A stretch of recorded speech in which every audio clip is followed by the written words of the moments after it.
Silvano, apresenta aí, então os livros aí, deixa para a galera aí. Então, eu vou apresentar aqui uma breve antologia. É uma coleção de autores. Ela vai falar sobre os 52 líderes mais influentes. 52 líderes mais influentes no princípio da história do cristianismo, do segundo milênio do cristianismo. Então, essa antologia vai falar um pouquinho sobre Tomás de Aquino, vai falar um pouquinho sobre os dominicanos, ela vai falar um pouquinho sobre vários líderes, sobre a Madre Teresa de Calcutá, até para os católicos aí que têm o desejo de conhecer, um pouquinho sobre o Lutero. Ela vai falar, vai trazer um breve relato sobre a vida de cada um desses personagens. Como que é o nome do livro? Estrelas Espirituais do Milênio. Tá aqui, pessoal, ó, o livro indicado aqui pelo professor Silvano, tá bom? Estrelas Espirituais do Milênio, os 52 líderes que mais influenciaram o segundo milênio do cristianismo. Irmão Silvano, antes de você apresentar os demais livros aí que você trouxe, nós temos 2 perguntas aqui, tá bom?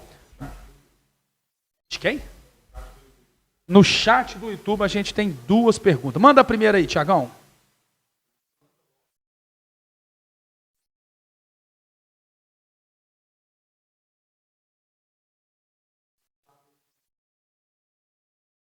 Uma excelente pergunta aí, né? A pergunta do Jonathan Lopes. Que Deus te abençoe, meu irmão Jonathan. Muito obrigado, viu, pela sua interação, pela sua participação juntamente conosco aqui. A pergunta do Jonathan Lopes Silvano foi essa aqui, ó. A igreja de hoje tem perdido a essência daquilo que os pais da igreja, né, ensinaram, professaram e criam. Tá bom? Basicamente, resumidamente, seria isso. A igreja de hoje está perdendo isso, a essência no que tange o ensino? A essência, eu acredito que sim. Pode. Eu acredito que sim, e o que tem causado esse distanciamento no que diz respeito aí o que os nossos velhos pais deixaram. Sim, a igreja hoje, ela não segue os princípios dos pais da igreja. Até porque os pais da igreja, nos 4 primeiros séculos, eles viveram em torno desses embates cristológicos e também criaram e desenvolveram algumas doutrinas aí relacionadas à conduta cristã, algumas crenças especiais. Um exemplo, o próprio Orígenes. Ele vai trabalhar com a emanação do Logos, ele vai trabalhar com algumas questões relacionadas com a emanação do Logos, e isso fica em aberto. Ou seja, Orígenes não fecha todo o debate acerca da pessoa de Cristo, os mistérios da Trindade em relação à eternidade, enfim. Cada pai da igreja defendeu algum princípio cristão, da moralidade cristã. Então, nós hoje, assim como nós também não estamos, né, vivendo a mesma doutrina que foi pregada na época embrionária da igreja, ou seja, nos 100 primeiros anos da igreja cristã. Por quê? Ali eram comunidades menores, ou seja, com a expansão do tempo, novos problemas foram surgindo, novos dogmas foram sendo instaurados, em cima desses dogmas foram criadas doutrinas, que são os ensinamentos transmitidos por essas igrejas. Um exemplo aí é a própria soteriologia, arminianos versus calvinista, a própria escatologia, pré-tribulacionismo versus pós-tribulacionismo versus mid-tribulacionismo, pré-milenismo, pós-milenismo, amilenismo. E também alguns ensinamentos, né? Não tem como a gente dizer que a gente vive os mesmos parâmetros que os pais da igreja viveram. Nós herdamos algumas tradições e ensinamentos. Nós seguimos algumas tradições e ensinamentos que os pais da igreja trouxeram. E os apóstolos, mas não seguimos à risca. A igreja ela foi se amodelando doutrinariamente dentro desses dogmas, até chegar no desenvolvimento que nós temos hoje. A própria história da Trindade, se você pegar dentro dos próprios pais da igreja, ela foi se diversificando. A pergunta foi do nosso querido irmão Alisson Nascimento.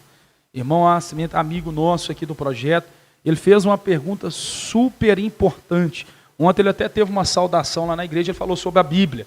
Ele falou, né, a importância do conceito da sola escritura, somente as escrituras, no que tange a reforma protestante aí, meu querido professor Silvano. Qual que a importância da sola escritura? Total importância, eu acredito, né? Porque a reforma protestante é o fruto, meus irmãos, de uma volta para as escrituras.